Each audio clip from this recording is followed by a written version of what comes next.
Plots تھے commercial تھے, جیسے آپ نے کمرشل کا ذکر کیا, تو سارے آلریڈی بک چکے ہیں. نئے ریٹ ریوائز ہونے جا رہے ہیں ود ان 3 اور 4 days. جب ہماری یہ ویڈیو چل رہی ہوگی, لوگ دیکھ رہے ہوں گے, تو شاید 2 یا 3 دن جو ہے وہ مختلف ہو چکے ہیں. جی, ریٹ مختلف ہو چکے ہوں گے. تو یہ سب سے بڑی چیز جو ہے وہ میری آبزرویشن میں ہے. باقی مینجمنٹ کی جہاں تک آپ بات کی, تو وہ ایک اس کو سب سے بڑا ایک ٹورسٹ سٹی بھی بنانا چاہتے ہیں. ایک یہاں پہ تھیم پارکس ہے, یہ جو بھی چیز لگزریس, اس کا ذکر کرنا مناسب نہیں ہے. ظاہری بات ہے, جو اربوں خربوں کا اپنی انویسٹمنٹ کر رہے ہیں, لوگوں کو ایک لائف سٹائل دینا چاہ رہے ہیں, ایک living standard, international living standard دینا چاہ رہے ہیں, تو وہ ہر سہولت یہاں پہ دیں گے جو ایک عام آدمی امیجن کر سکتا ہے. ٹھیک ہے, یعنی کہ ایک آئیڈیل سوسائٹی کے لیے جو بیسک ریکوائرمنٹس ہیں وہ ڈیفینیٹ. کاشف صاحب, مجھے تھوڑا سا یہ بتائیے کہ نیسپاک جو ایک ریپیوٹیڈ پاکستان کی اینٹی ہے, ان کی بھی کچھ پارٹیسپیشن ہے روڈن کے حوالے سے, وہ کیا اس کی سگنیفیکنس ہے, تھوڑا سا یہ بتائیے. جی شہزاد صاحب, بڑا اچھا کویسچن ہے آپ کا. یہ میں اپنے دیکھنے والوں کو اور روڈن انکلیو میں جو انویسٹمنٹ کرنے کا مائنڈ بنا رہے ہیں ان کو بتاتا چلوں کہ نیسپاک پاکستان کا ایک بڑا معتبر ادارہ ہے جو کمیونٹی ماسٹر پلاننگ کے اندر ان کے ماہرین جتنے بھی ہیں وہ یہ سروسز دے رہے ہیں روڈن انکلیو کے کمیونٹی ماسٹر پلان کے اندر, جو کہ آنے والے 20, 25, 30, 50 سال کو فورسی کر کے اس کی جو ہے وہ پلاننگ کرتے ہیں کہ آنے والے 30, 40, 50 سال میں اس ایریے کی کیا سگنیفیکنس ہوگی, اس کی کیا ضروریات ہوں گی, کیا اس کو یہ میٹ اپ کر سکے گا یا نہیں. تو اس کی جو تمام سروسز ہیں وہ نیسپاک ان کو, یعنی کہ کاشف صاحب نیسپاک کی انوالومنٹ سے ایک بات تو کلیئر ہو گئی ہے کہ یہ پروجیکٹ آنے والے 50 سے زائد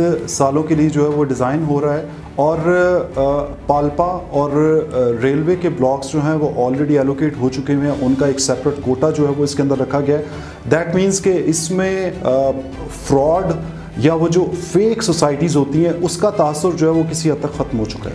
جی مکمل طور پہ شہزاد صاحب یہ ختم ہو چکا ہوا ہے. اب میں یہ بات کروں کہ یہاں پہ میں تھوڑا سا روڈن انکلیو کی جو انتظامیہ ہے یا جو ان کی مینجمنٹ ہے اس کی تھوڑی سی یہ میں کہہ سکتا ہوں کہ لاپرواہی ہے کہ انہوں نے جو رومرز اڑانے والے لوگ ہیں, ظاہری بات ہے جب ایک پروجیکٹ آ رہا ہوتا ہے مارکیٹ میں, کامیابی سے آگے جا رہا ہوتا ہے, تو اس کی لیگ پولنگ بھی ہوتی ہے, نیگیٹو مارکیٹنگ بھی ہوتی ہے, تو انہوں نے اس کو خاطر خواہ اس کا کوئی جو ہے نا سدباب نہیں کیا. اور نہ ہی اگر الحمدللہ مجھے پتہ ہے, میری آبزرویشن میں ہے کہ ان کے پاس چیزیں آل کلیئر ہیں, لیکن انہوں نے اس کو پریزنٹیشن نہیں دی, کیونکہ پریزنٹیشن بھی ضروری ہوتی ہے اگر آپ کلیئر ہے تو انہوں نے پریزنٹیشن دینے میں, اپنی کلیئرٹی دینے میں تھوڑی سی سستی دکھائی ہے, جس کی وجہ سے جو نیگیٹو عناصر تھے, منفی عناصر تھے, ان کو موقع ملا ہے کہ وہ مارکیٹ خراب کریں. اور میرا خیال ہے کہ یہ ایک بہت بڑا ڈرا بیک ہے روڈن انکلیو کا, جس کا ابھی آپ نے تذکرہ کیا. اگر اس کو ٹائملی جو ہے وہ ایڈریس کر لیا جاتا تو شاید مارکیٹ کے اندر روڈن انکلیو جو ہے وہ زیادہ بہتر پرائس ویلیو کے ساتھ ایگزسٹ کر رہا ہوتا. جی دیکھیں, روڈن انکلیو اپنی پلاننگ کی وجہ سے, اپنی فیئر ڈیل کی وجہ سے بہت آگے جا رہا ہے پروجیکٹ. اپنے نارمل سپیڈ سے ان کو اچھی گروتھ, فائنینشیل گروتھ مل رہی ہے, اینڈ یوزرز کو پروفٹ مل رہا ہے. یہاں میں ایک چھوٹی سی بات کر دوں کہ کوئی بھی پروجیکٹ آتا ہے, کوئی بھی سوسائٹی لانچ ہوتی ہے, تو اس کے 2 طرح کے طرز بزنس ہوتا ہے, یا بزنس کرنے کے 2 طرح کے آئیڈیاز ہوتے ہیں, یا 2 طرح کے ماڈلز ہوتے ہیں. ایک تو ہوتا ہے کہ آپ کا ریئل اسٹیٹ انویسٹر ہوتا ہے, ڈیلر ہی انویسٹر ہوتا ہے, ڈیلر ہی لے رہا ہوتا ہے, اور اینڈ یوزر تک پروڈکٹ بہت لیٹ پہنچتی ہے, یہ پہلے بزنس ہوتا ہے. تو روڈن انکلیو, اور دوسرا یہ ہے کہ جو آپ کا اینڈ یوزر ہوتا ہے, جو ایکچوئل بائر ہوتا ہے, جس نے گھر بنا کے یا فارم ہاؤس بنا کے یا کمرشل ایکٹیویٹی کرنی ہے. تو روڈن انکلیو نے جو مین فوکس ہے وہ اپنے اینڈ یوزر کے اوپر کیا ہے. ٹھیک ہے, انحصار بھی اس پہ کیا ہے. اس کی ایک وجہ ہے کہ جب آپ ایک چیز لانچ کرتے ہیں, اپنے اینڈ یوزر کو دیتے ہیں, تو اس نے لازمی اس کی آپ کو انسٹالمنٹس دینی ہے. ٹھیک ہے. ڈیلر کا یہ ہوتا ہے کہ آپ اس نے چیز اٹھائی, اس نے آگے اس کا بزنس کیا. میری بات سمجھ رہے ہیں آپ؟ ٹھیک ہے. تو جو روڈن انکلیو کا بزنس ہے, اگر وہ ڈیلرز بھی کر رہے ہیں یا ریئل اسٹیٹ انویسٹرز بھی کر رہے ہیں, تو وہ بھی اینڈ یوزرز کے بھی آپ پہ کر رہے ہیں. اور اس کا جو مین بینیفیشری ہے وہ الحمدللہ اینڈ یوزر ہی ہے. کوئی تو ایسی سوسائٹی ہے جس نے اینڈ یوزرز کا بھی فائدہ سوچا ہے. بالکل ایسے ہی. کاشف صاحب, بڑی اہم بات کی آپ نے. کاشف صاحب, چلتے چلتے میں آپ سے مختصراً جاننا چاہوں گا کہ منیمم انویسٹمنٹ اور میکسیمم انویسٹمنٹ روڈن انکلیو میں کہاں اور کس طرح سے ہو سکتی ہے, اور اس کے بینیفٹس آپ کس طرح سے دیکھتے ہیں.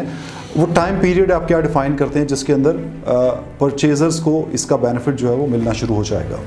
جی بالکل شہزاد صاحب، اب میں آپ کو بتاؤں کہ نئے ریٹس آ چکے ہیں، وہ ہم اپنی ڈسکرپشن میں ڈسپلے بھی کر دیں گے.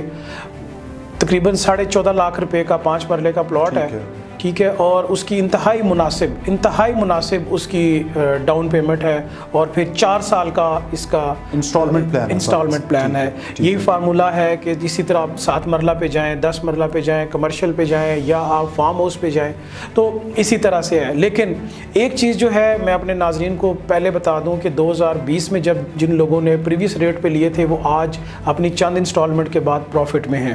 ٹھیک ہے، آج پراپرٹی میں رائٹ ڈیسیجن اور رائٹ ٹائم چلتا ہے.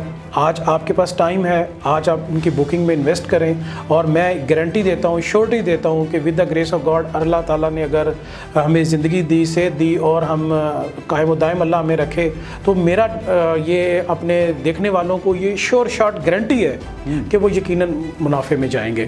کاشف صاحب، آپ نے بڑی اہم بات کی. میں چلتے چلتے ایک فائنل کویسچن آپ سے جاننا چاہوں گا، کیونکہ ہمارے جو اوورسیز پاکستانی ہیں جو پاکستان سے باہر بیٹھے ہیں وہ جاننا چاہتے ہیں کہ کرنٹلی ڈیولپمنٹ کے مراحل جو ہیں وہ کس طرح سے طے ہو رہے ہیں، کیونکہ آلریڈی بہت سے اوورسیز پاکستانی جو ہے وہ رورل انکلیو میں انٹرسٹ شو کرتے ہوئے بہت سے پلاٹس جو ہیں وہ بائی کر چکے ہیں. تو میں چاہوں گا کہ تھوڑا سا دیکھنے والوں کو آپ یہ بتائیں کہ کرنٹ ڈیولپمنٹ کی سچویشن کیا ہے، اور ساتھ ہی ساتھ اوورسیز جن لوگوں نے اب تک اپنے پلاٹس جو ہیں وہ رورل انکلیو میں بک نہیں کیے، اگر وہ اس کو بک کرتے ہیں تو ان کے لیے کیا بینیفٹس ہیں؟ جی شہزاد صاحب، بڑا زبردست آپ نے نقطے کی طرف اشارہ کیا. جو ہمارے اوورسیز کلائنٹس ہیں، یہ جو اوورسیز پاکستانی ہیں جو پاکستان میں انویسٹمنٹ کرنا چاہتے ہیں، ظاہری بات ہے یہ ان کا گھر ہے، تو رورل انکلیو بہت زبردست اپرچونٹی ہے. اوورسیز پاکستانیوں کو یہ میں ایڈوائز کروں گا کہ وہ یہ آپ کے چینل کے نیچے نمبر چل رہے ہیں، تو یہ اس پہ رابطہ کریں، اس پہ اپنی ہر طرح کی انکوائری کریں، ہر طرح کی آپ تسلی کریں.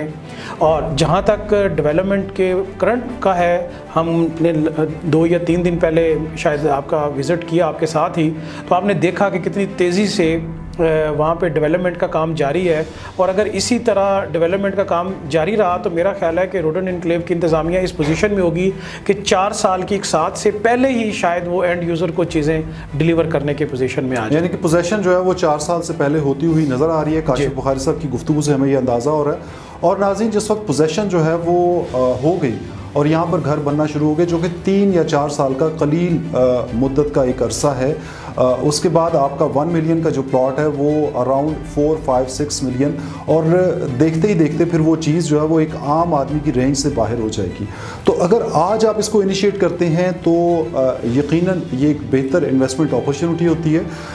اس کی سب سے بڑی وجہ یہ ہے کہ انفراسٹرکچر کے اعتبار سے گورنمنٹ کے جو ادارے اس کے اندر انوالو ہیں اس کی وجہ سے، اور جو انفراسٹرکچر اور جو لیونگ سٹینڈرڈ یہ اپنے اینڈ یوزرز کو دینے جا رہے ہیں جو رورل انکلیو میں کاروبار کریں گے یا رورل انکلیو میں رہائش اختیار کرتے ہیں، وہ کسی بھی طرح سے پاکستان میں آلریڈی جو ایگزسٹنگ ایلیٹ سوسائٹیز ہیں ان سے کسی طور کم نہیں ہوگا. اپنے میزبان آغا شہزاد زبیر کو اجازت دیجیے. اللہ حافظ.